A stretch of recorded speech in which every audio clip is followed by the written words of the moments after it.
우리는 이스라엘을 하나님께서 선택하신 나라, 그리고 또 이스라엘 백성을 하나님께서 선택한 민족으로 알고 있죠. 그래서 성경의 구약과 신약 모두 이스라엘에서 일어난 일들을 기록하고 있고, 또 예수님도 이스라엘의 유대인의 모습으로 오셨습니다. 뿐만 아니라 제자들도 역시 모두 이스라엘의 유대인들이었죠. 전 세계는 미국과 중국, 러시아 같은 이런 큰 나라들도 있고 다른 나라들도 많이 있는데, 그리고 전 세계는 또 참 수많은 민족도 있는데 왜 하필이면 하나님은 이스라엘이라는 나라를 선택하신 것일까요? 성경에서 보면 이스라엘 백성들이 400년 동안이나 애굽에서 종살이를 하고 있을 때 모세를 통해서 그곳에서 탈출하게 해 주셨음에도 불구하고, 광야에서 유대인들은 불평불만만 늘어놓고 그러다가 또 우상을 섬기기까지 하는 죄를 저질렀음에도 불구하고 하나님의 입장에서 보면 참 속상하고 배신감까지 느끼실 만한데, 그런데도 끝까지 이스라엘 백성들을 가나안으로 들어가게 하시고, 또 아브라함을 통해서 너를 축복하는 자는 축복하고 너를 저주하는 자는 내가 저주하겠다, 이렇게까지 하셨습니다. 왜 하나님께서는 이스라엘 민족을 택하셨을까요? 왜 하나님은 이스라엘을 그렇게도 좋아하셨을까요? 오늘은 좀 그런 부분에 대해서 이야기를 좀 나눠보려고 하는데요. 오늘 이야기를 나눌 이분이 현재 대표로 있는 그 단체 이름도 Chosen People Ministry, 번역하면 선택받은 민족 선교회. 유대인들 중에서도 예수를 믿는 메시아닉 유대인들의 선교 단체라고 하죠. Chosen People Ministry의 대표이신 글레이저 박사님을 모시고 오늘 그런 이야기를 좀 나눠보도록 하겠습니다. 박사님, 어서 오십시오. 고맙습니다. Shalom, good to be here. 이번에도 한국에 오셔서 이스라엘 관련 선교 컨퍼런스도 하시고 또 포럼까지 하셨습니다. 모든 행사를 마치신 소감이 좀 어떻습니까? We did. We had a wonderful conference with Cedar International Ministries, which is part of Chosen People Global Ministries in Korea. And we had over 200 people at a wonderful local church. And we focused on Israel and the past, present, and future of Israel. We studied the scriptures together. It's a wonderful, wonderful time. And then we did a conference at Sarang Church on which was part of the Israel Forum, used to be the Israel Theological Forum. And last time I was here, I participated in the first Israel Theological Forum. This was the sixth. And so there's been quite a bit of growth. Myself and Eris Sora from One for Israel. It was a wonderful conference. 박사님께서 느끼시기에 이번에 그 컨퍼런스와 이 포럼을 진행하시는 동안 그 강의를 듣는 한국 크리스천들의 반응은 좀 어떤 것 같습니까? Well, the audience, let's face it, they were there because they were interested in the topic. So it was a pleasure for me because I didn't feel I needed to persuade people to love Israel and to love the Jewish people. Maybe a few people were on the fence. But I felt that for the most part, people were already there, and I had the wonderful privilege of giving them biblical foundations and further ammunition to make the case for why God wants Christians to be interested in Israel and the Jewish people. So it was actually a very pleasant experience.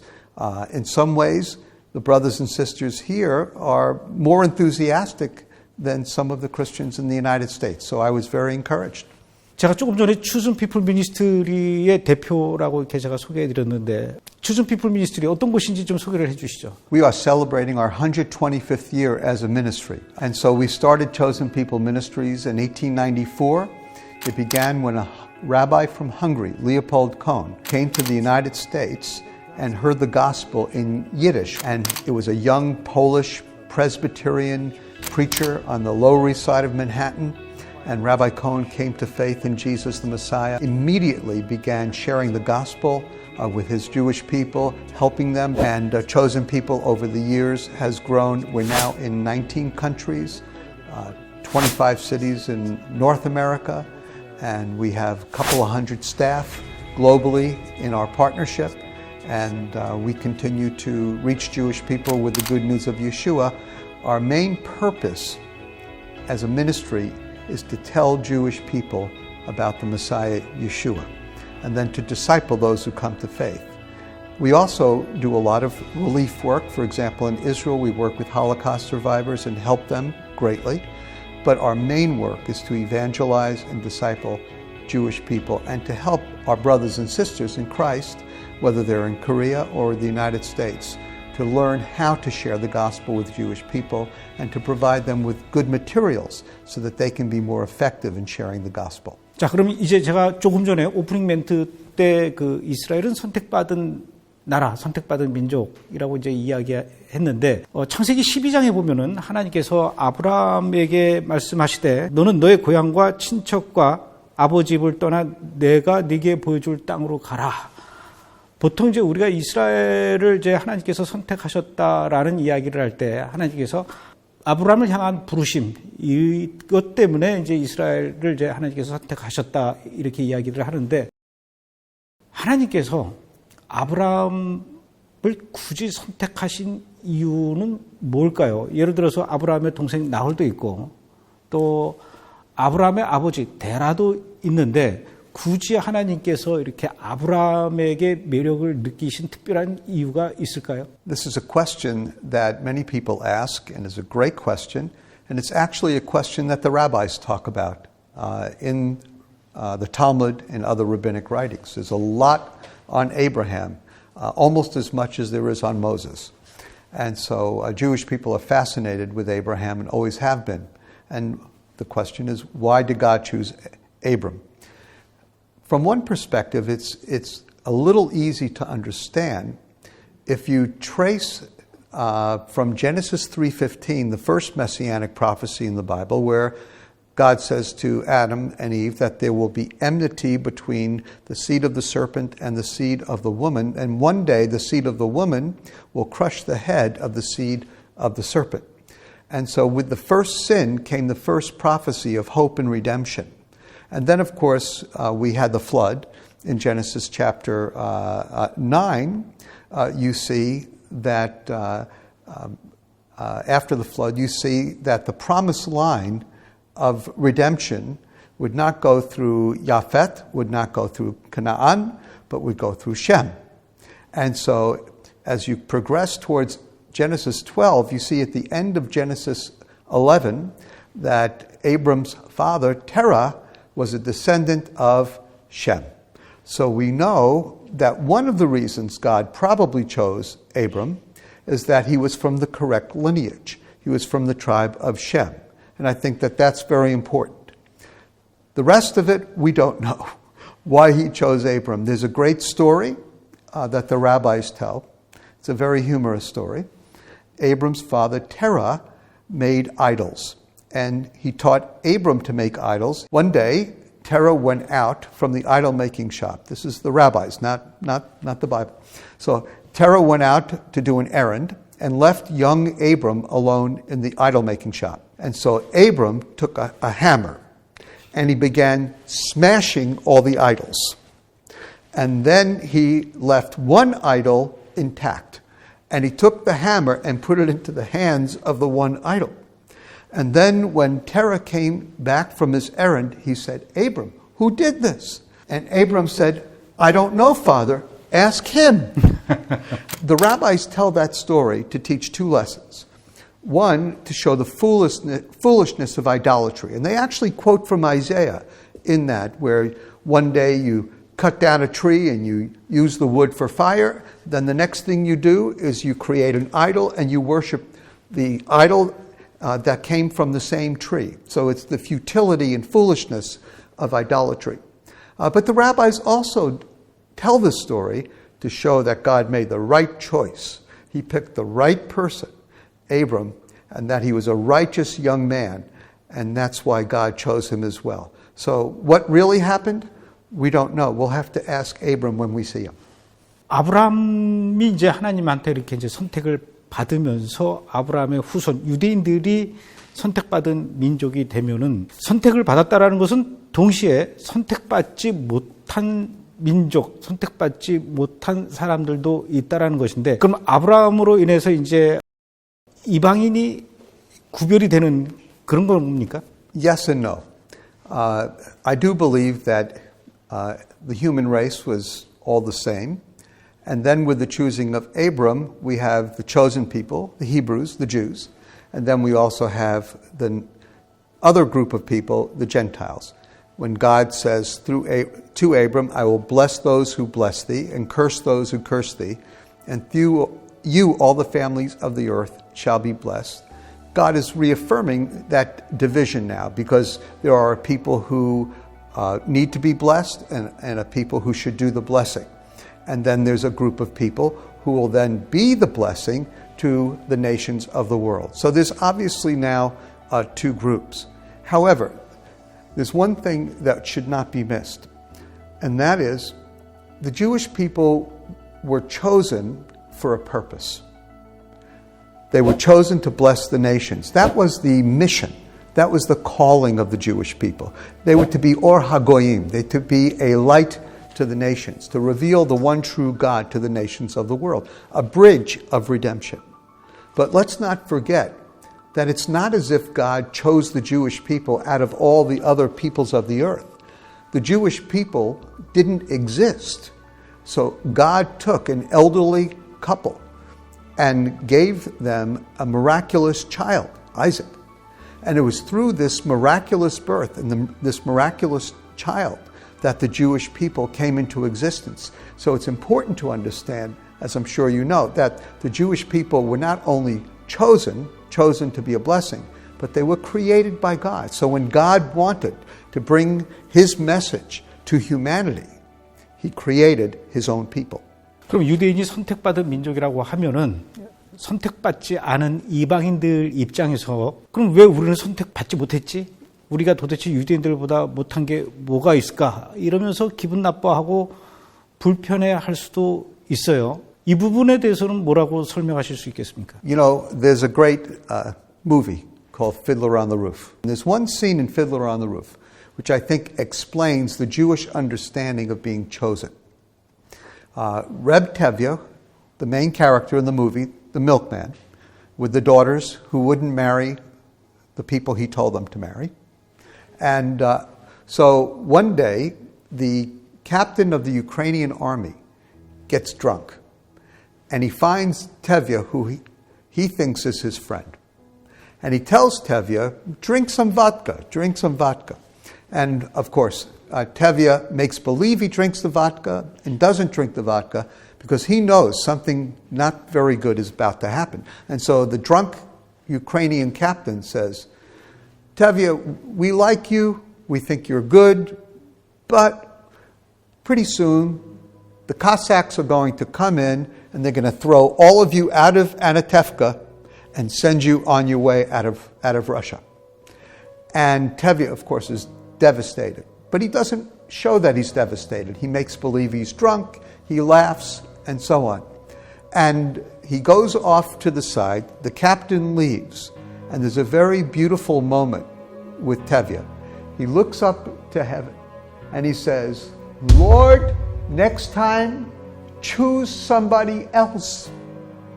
And that's the Jewish attitude actually towards being chosen.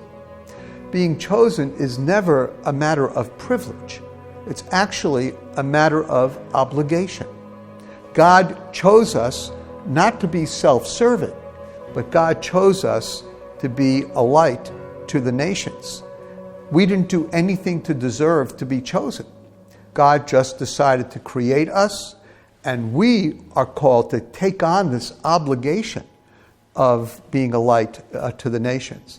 Unfortunately, no matter how well this has been explained in history, no matter how humble Jewish people are in explaining this, it has been the basis for a lot of anti-Semitism forever, because the nations are sometimes angry at Israel for believing that they are chosen, even though they didn't choose themselves. God chose them. 그럼 우리 이방인들은 유대인들처럼 하나님한테 선택받지 못했다라고 해서 이렇게 비관하거나 하나님한테 불평불만하거나 그럴 필요는 없는 거죠. Do Gentiles need to complain about not being chosen? Absolutely not. Not only that, the rest of the Bible points out that a day is coming when in Isaiah, where the prophet speaks about Egypt and Syria and Israel walking down the highway in the future kingdom together, There is a great future for the nations that bow the knee to the Jewish Messiah.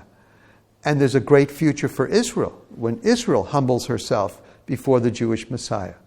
And so there's a great future for all the peoples of the earth who follow the Messiah, whether they be Jews or Gentiles.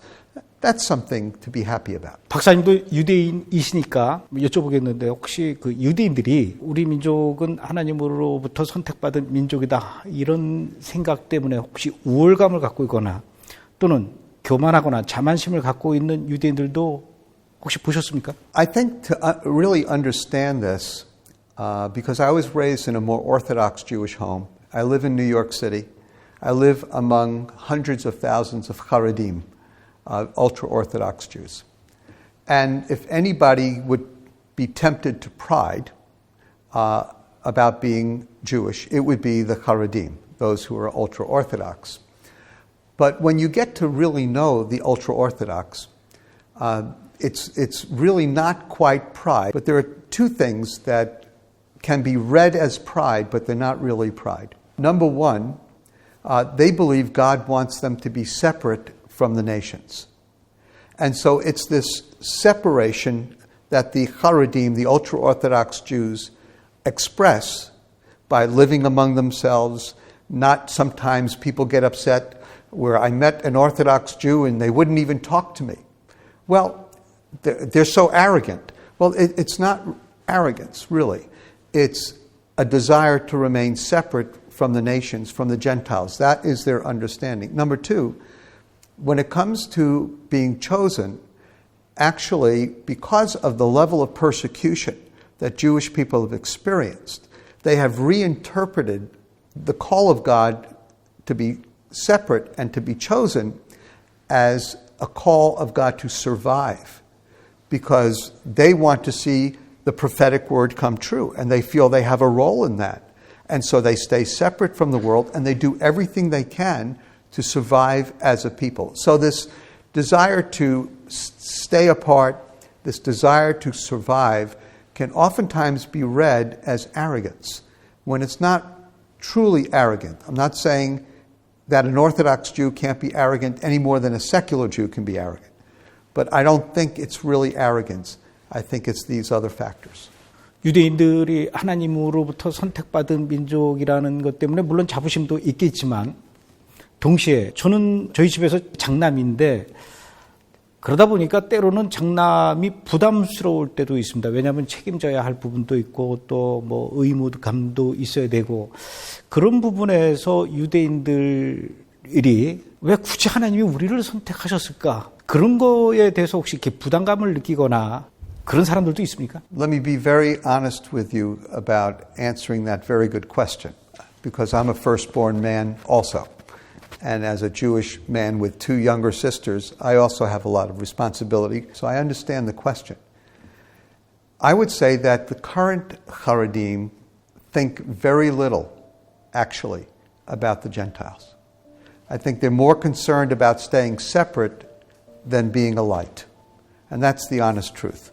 So I don't think it's dislike. I think also that Jewish people, again, because of persecution, are very suspicious also of the Gentiles and of the nations. And so I think that they're very concerned about it because of the terrible history between Jews and Christians, medieval period all the way through the Holocaust. Because of that, I think that it's very difficult for a very religious Jewish person who would believe these things in the Bible, that they were to be a light to the nations. Secular Jews don't even understand that, so it's not an issue. But I think that they would be more suspicious of the nations than feeling a burden or obligation to help the nations. They might see that as something in the future, but not something that they're supposed to be responsible for right now. They just know that they didn't do anything to deserve being chosen. And that's the sense of obligation, that's the sense of humility. But in terms of really thinking about the burden of helping Gentiles by being a light to them today, that's not part of Jewish culture. 하나님께서 굳이 이 아브라함에게 가나안 땅으로 가라고 하신 특별한 이유, 지리적으로 그쪽을 특별히 이렇게 선택하신 이유는 뭘까요? The other joke is, it may have been Golda Meir, why the land of Israel? And Golda Meir said, it wasn't our choice. We didn't want to come here. Who would go to the only place in the Middle East that doesn't have oil? You know, Israel was a very unlikely place for them to go. It was a good place for Abram. It seems that he had room for his herds, and they were able to give land to Lot. And so there are some practical reasons. It may have been not that far from his original home. And so maybe it was just a close-by territory that was able to sustain Abram's livelihood. Some people say that. But what we really understand is from Genesis 15. And in Genesis 15, God gives Abram these boundaries. And it's supposed to go further north into Syria and further south into Egypt. So the boundaries today are not what the boundaries are as described by God in Genesis 15, when Abraham, if you remember, was asleep and the animals were cut in half and the torch and the pot went through forming a covenant, showing that Abram was asleep, God made the covenant, which indicated that the fulfillment of the promise depended upon God and not Abram. 박사님은 미국 뉴욕에서 사시는 분인데, 뭐 뉴욕이면 뭐 전 세계에서 가장 문명화된 그런 도시인데, 그 뉴욕에서 사시는 분이 이스라엘을 방문하면 어떻습니까? 그래도 이스라엘이 좋습니까? 아니면 그래도 나는 뉴욕에서 살다가 뉴욕은 잠시 방문만 했으면 좋겠다, 이런 생각이 드시나요? 아니면 더 이스라엘이 좋습니까? 뉴욕하고 이스라엘하고 굳이 비교하자면 어디가 더 편하십니까? Well, I find that Jerusalem is a city that's, for me, is magical. It's historic, it's beautiful, it's spiritual. I love the old city. I go there. I've been there many, many, many times. I've gone 2 or 3 times a year for the last 30 years. And so I love Israel. And I think that Jerusalem's wonderful. I think that Galilee is a very sleepy area. That's a nice place for a little vacation. And I have to be honest, I really dislike Tel Aviv. Tel Aviv, to me, is the worst of New York in Hebrew. And so when some people say to me, do you think that this is the promised land, that God brought the Jewish people back to the promised land, and this is the fulfillment of prophecy? I say, I sure hope not. Because if the promised land is going to be filled with cities like Tel Aviv, then I don't know if I want to go there. And God, in Ezekiel 36, said that he would bring the Jewish people back in unbelief. They would be like dry bones in the desert. And that at the appropriate time, the wind of God, the Spirit of God, Ruach, would blow through on these bones, and they would start coming together and grow sinews and flesh, and they would live. So I believe that modern Israel is the fulfillment of prophecy, because God said in Ezekiel 36, he would bring the Jewish people back in unbelief. But then there's this beautiful verse in Ezekiel 36, that one day that Israel will be like the Garden of Eden. To me, that is just so beautiful. And it helps me look beyond Tel Aviv. And so one day, when the promises of God are fulfilled, then Israel will be like the Garden of Eden. Do I want to live in Israel? My heart's commitment is to tell Jewish people about the Messiah, Yeshua. And there are actually more people who will go to Israel to tell Jewish people about Yeshua today than will go to my home in New York City, and actually in the borough of Brooklyn. In New York City, we have 2 million Jewish people. There's no city in Israel that has 2 million Jewish people. In fact, New York has more Jewish people than combined Jerusalem and Tel Aviv. My borough, Brooklyn, has almost 1 million Jewish people, which, if you limit Tel Aviv to Tel Aviv and not go all the way out to its suburbs, we have more Jewish people in one borough of New York City than in all of Tel Aviv. So the opportunities where I live to reach Jewish people with the gospel are significant. And as much as I love Israel, and I'm usually there for over a month a year, but as much as I love Israel, I feel called of God to stay in New York City where I can reach more Jewish people for the Lord Yeshua. Chosen People has a very strong work in Israel. We work in Ramat Gan, which is a suburb of Tel Aviv. We work in Tel Aviv. We work in Jerusalem. We work in the Galilee, on the coast. We work all over the place with Holocaust survivors, with children's camps, with congregations. 창세기 15장 18절에 보면은 하나님께서 그 아브라함에게 말씀하실 때 애굽 강가에서부터 유브라데까지 너희에게 주겠다. 이렇게 이제 영토를 구체적으로 이제 지정을 해 주셨단 말입니다. 그런데 1948년에 이스라엘이라는 나라가 회복될 때 그때는 현재의 그 국토의 면적보다 훨씬 작은 그런 상태에서 나라가 시작이 됐지만 1967년에 6.1 전쟁을 통해서 이제 예루살렘도 확보하고 또 골란고원도 확보했는데 현재는 지금 골란고원에서부터 에일랏까지만 지금 이스라엘 국토로 지정이 돼 있어요. 그러면은 창세기 15장 18절에서 하나님께서 말씀하셨던 이 애굽 강가에서부터 유브라데 강까지의 그 국토의 이 영역 이것을 어떻게 상징적으로 봐야 됩니까? 아니면은 앞으로 또 이스라엘 국토가 유브라데스 강까지 그리고 나일강까지 이렇게 확장될 거라고 보시는지요? I absolutely believe that this will be fulfilled literally. I don't take it symbolically. I believe that all of the discussions right now about dividing Israel and giving back territories and so on, people can do all they want politically. And we don't know what's going to happen because we don't know how these problems are going to be solved today. But I know about tomorrow. Tomorrow, God will keep His word, and the Jewish people will literally have that land, and they will have that land when Yeshua reigns as king in the capital, Yerushalayim, a literal Jerusalem. There is a skip from 52 to 54. And I read her Isaiah 53. I told you not to read the New Testament. That was Isaiah 53. She said, I don't care what it was. It sounded like Jesus.